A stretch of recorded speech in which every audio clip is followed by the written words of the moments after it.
নমস্কার বন্ধুরা, আপনারা দেখছেন স্টারদের অন্দরমহল। বাংলা টেলিভিশন ও ছবির জগতের পরিচিত নাম অভিনেত্রী মানসী সিনহা। দর্শকদের পছন্দের অতি পরিচিত এই অভিনেত্রী এবার পড়লেন বিপাকে। মানসী দেবীর বিরুদ্ধে উঠল আর্থিক প্রতারণার অভিযোগ। অভিনয়ের পাশাপাশি ছবি পরিচালনাও শুরু করেছিলেন। ছবির নাম এটা আমাদের গল্প।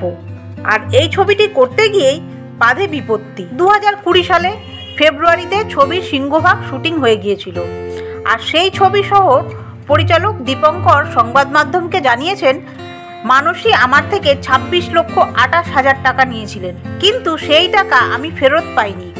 শুধু তাই নয়, শুটিং চলাকালীন মানসী যে হিসাব দেখিয়েছিলেন তাও স্পষ্ট নয়। ছবিতে বাকি টাকা শর্মিষ্ঠার বিনিয়োগ করার কথা ছিল, সেও অফিস বদলে ফেলেন। পুরো বিষয়টা এখন আমার কাছে ধোঁয়াশা। উল্টে গত 14 ফেব্রুয়ারি মানসী এই ছবির পোস্টার শেয়ার করেন, সেখানে আমার নাম নেই।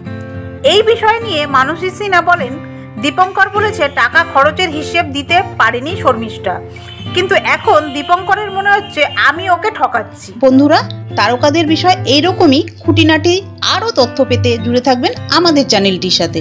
ধন্যবাদ।